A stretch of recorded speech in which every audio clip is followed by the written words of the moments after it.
Hola, ¿qué tal? Buen día. Bueno, el tema del que se hablará es sobre la práctica número 2, generador de CD en excitación separada. Nuestro equipo está integrado por Villanueva Pérez, Julio César, Puente Gallardo, Luis Armando, Madrigal Quintana, María Trinidad, Lara García, Kevin Ricardo, con Martínez Airo Luis. En este caso les habla Luis Armando Puente Gallardo y vamos a comenzar con lo que es un generador eléctrico. Un generador eléctrico es un transductor de energía mecánica a energía eléctrica. Se compone fundamentalmente de una bobina de conductor eléctrico enrollada en un núcleo del material ferromagnético de baja remanencia, suspendida de modo que pueda girar con libertad dentro de un campo magnético uniforme proporcionado por un imán o electroimán. Esta transformación se logra por la acción de un campo magnético sobre los conductores que están sobre una armadura. Si se produce mecánicamente un movimiento relativo, los conductores y el campo se genera una FEM. Bien, me presento, mi nombre es Kevin Ricardo Lara García y ahora les presentaré lo que es un generador de corriente directa o conocido como generador de CD. Pues las máquinas de corriente directa son generadores que convierten la energía mecánica en eléctrica continua. Entonces la mayoría de las máquinas son similares a las de corriente alterna. Esto en el aspecto de que tienen voltajes y corrientes alternas internamente y que tienen una salida de corriente directa, ya que consta de un conmutador que tiene la función de convertir los voltajes internos de alternas en voltajes continuos en sus terminales. Y de estos generadores, pues hay 5 principales de corriente directa, que se clasifican de acuerdo con la forma en que se produce su flujo de campo. Y pues uno de estos sería el generador de excitación separada, que su función es de que el flujo de campo se deriva de una fuente de potencia separada, independiente del generador en sí mismo.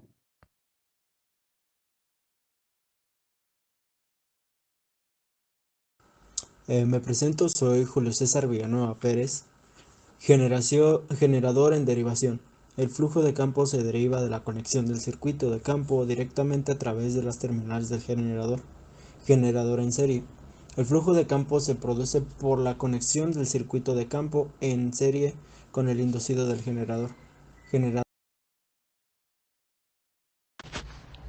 Buen día, maestra. Me presento. Mi nombre es Airo Luis Kong Martínez. Y bueno, el objetivo de la práctica es obtener la curva BT versus IL del generador de CD. Competencias previas, generadores de CD. Los materiales que ocuparemos para esta práctica son motor monofásico de CA, motor de CD, Baldor CD 3425, 3 multímetros, un tacómetro digital, módulo de CA, fuente de CD, un potenciómetro de 10 kilowatts a 1 watt. Y para el desarrollo de la práctica, primero se tuvo que alambrar el motor de CA para ajustar el voltaje de alimentación, de modo que tendremos que alcanzar una velocidad de 1742 revoluciones por minuto.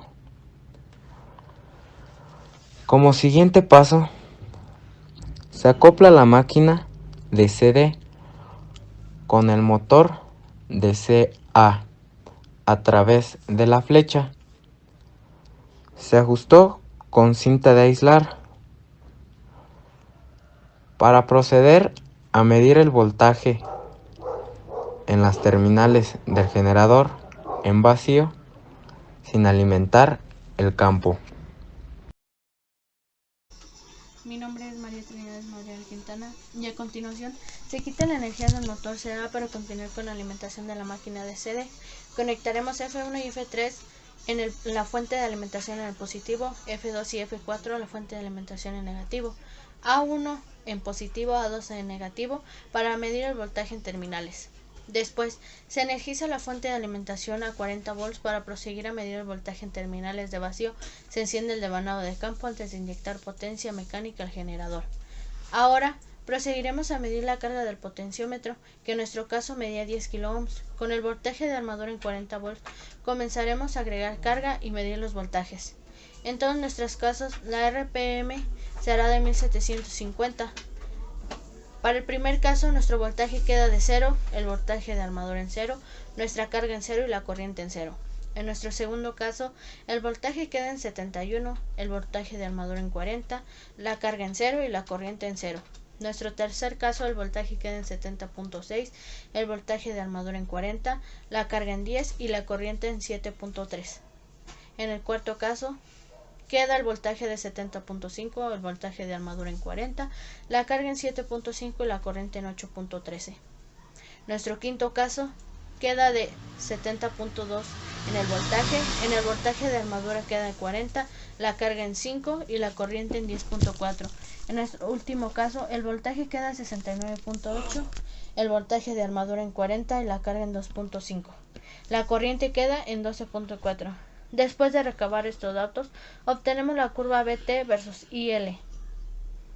Como conclusión, esta práctica nos sirvió para poder comprender bien todo lo de los motores CD. Después, cómo sirven, también vimos cómo los voltajes que se pueden trabajar para que funcione bien el motor, así como fuimos desarrollándola paso a paso para que este funcionara bien y diera los resultados